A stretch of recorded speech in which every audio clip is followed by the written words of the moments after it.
Hello, kiddos. It's Mrs. Johnson. Our story this week is called The Dog That Dug for Dinosaurs by Shirley Ray Redmond. Shirley Ray Redmond, at her home in New Mexico, Shirley Ray Redmond begins her day by waking up early and watching the many birds that come to the feeders in her yard. Then she's ready to sit down and start writing. The illustrator is Stacy Schuett. That might be wrong. Even as a child, Stacy Schuett wanted to be an artist or a writer. I was a dreamy kid. A dreamy kind of little kid who loved to make stuff up, she says. She has illustrated many books, including ones about pirates and trees. Our story this week is a biography. A biography tells about events in a person's life. As you read, look for information about why a person is important and events in time order. A biography is a real story, so it's a nonfiction and it tells about a person's life. All right, the dog that dug for dinosaurs. A long, long time ago, there was a little dog named Trey. He was black and white all over. He had friendly brown eyes and a very wiggly tail. Trey lived in England. Trey was a real dog. And this is an honestly true story about him. Trey loved two things most in the whole world. First, he loved Mary Anning. She was 12 years old and lived with her family in a small cottage near the beach in Lyme Regis. Secondly, Trey loved going with Mary to dig for fossils. So what are fossils anyway? They are the remains of animals and plants that died a long time ago. When a leaf or bone gets pressed between layers of sea mud, it leaves an imprint. After many, many years, the mud hardens to rock. Trey and Mary knew that they would find the very best fossils high up on the cliffs around the beach. They climbed up there every day. Trey sniffed the rocks. Sniff, sniff. He pawed the dirt. Scratch, scratch. Mary used a small hammer and chisel. Tap, tap, tap. With these tools, Mary carefully cut fossils out of the cliff, just as her father had shown her. Trey watched as she placed the fossils in her basket. Most of them looked like seashells. Mary and Trey sold them as souvenirs to the tourists that came by stagecoach to swim at the beach near their home. One day, Trey and Mary discovered some very large bones sticking out of rocks. They were huge. Trey growled and tried to dig the bones out. Mary used her hands to brush away the loose dirt. "Trey, we've discovered a monster," she declared. The bones were much too big for Trey and Mary to remove by themselves. "I'll go for help," Mary said. "You stay here, Trey." Trey barked loudly and sat down in front of the bones. He was a very good guard dog. Mary ran all the way back to town and asked some grown-ups to help her. "Trey and I have found something really special in the cliff," she told them. "Just wait and see." When the men saw the giant rib bones in the side of the cliff, they were amazed. "What a beast!" they cried. "Look at those sharp teeth. Is it a crocodile?" one man asked. "Or a stubby whale?" "We don't know what it is," Mary admitted, "but we know it's something special.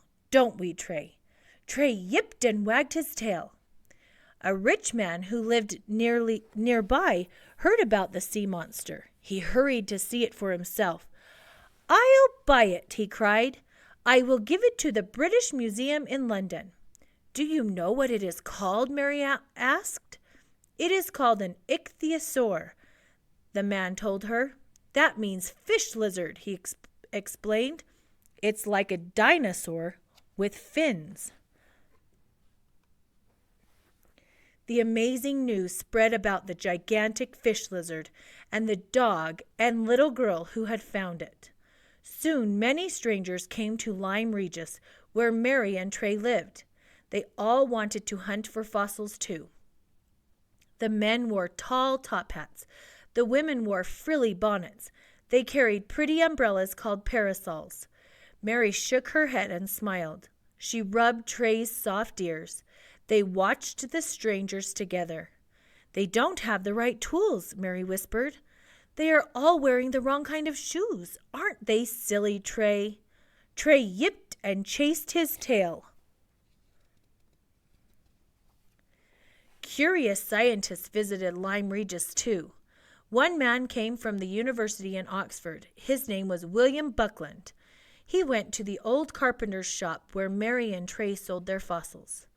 "Can you show me where you found your ichthyosaur, young lady?" he asked politely. "Do you think you could find the exact spot again?"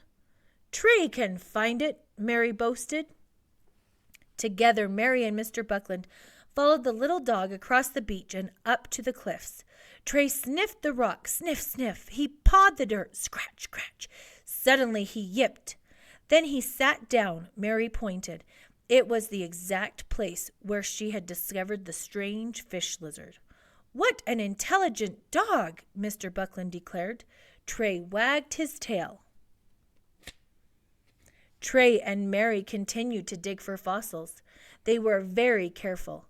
Mary watched for falling rocks like her dad told her. Trey looked out for storms and high tides. Then one day they discovered another giant creature.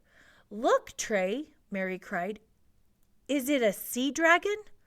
Trey sniffed the skeleton and snapped at it with his teeth. The creature had a long, long neck. Its backbone was like a humped turtle shell. Instead of feet and legs, it had 4 large paddles. But it wasn't a sea dragon. Mr. Buckland called it a plesiosaur. One day, Trey and Mary found a fossil that no one in England had ever found before. This one had huge bony wings like a bat and a long, sharp jaw. Trey growled, "Rrr." "It looks like a gigantic flying lizard," Mary declared. The scientists thought so too, and that's why they named it a pterodactyl. That means lizard with wings. Over the years, Trey, Mary, and Mr. Buckland became good friends. They showed him where to find the best fossils in Lyme Regis. Mr. Buckland brought books about dinosaurs for Mary. He brought beef bones for Trey. Mary, with her tray on her lap, studied her books every day. When Trey's whiskers turned gray and Mary was all grown up, they still collected fossils and sold them in the old carpenter's shop. There were boxes and baskets filled with fossils on the floor and on the shelves. Some of the fossil creatures were so big they couldn't fit through the door. Sometimes children and tourists stopped in to buy fossils of ancient sand dollars or tiny fish and curly shells. Many scientists came to the shop to buy fossils too. They brought carts and wagons to haul away the really large ones. Trey and Mary Anning became very famous. Today, if you go to the National History Museum in London, you can see the large fossils they discovered together. You can also see a famous painting of Mary holding her fossil basket and Trey, the dog that dug for dinosaurs. All right, that's the end of our story. I hope you guys have a great day.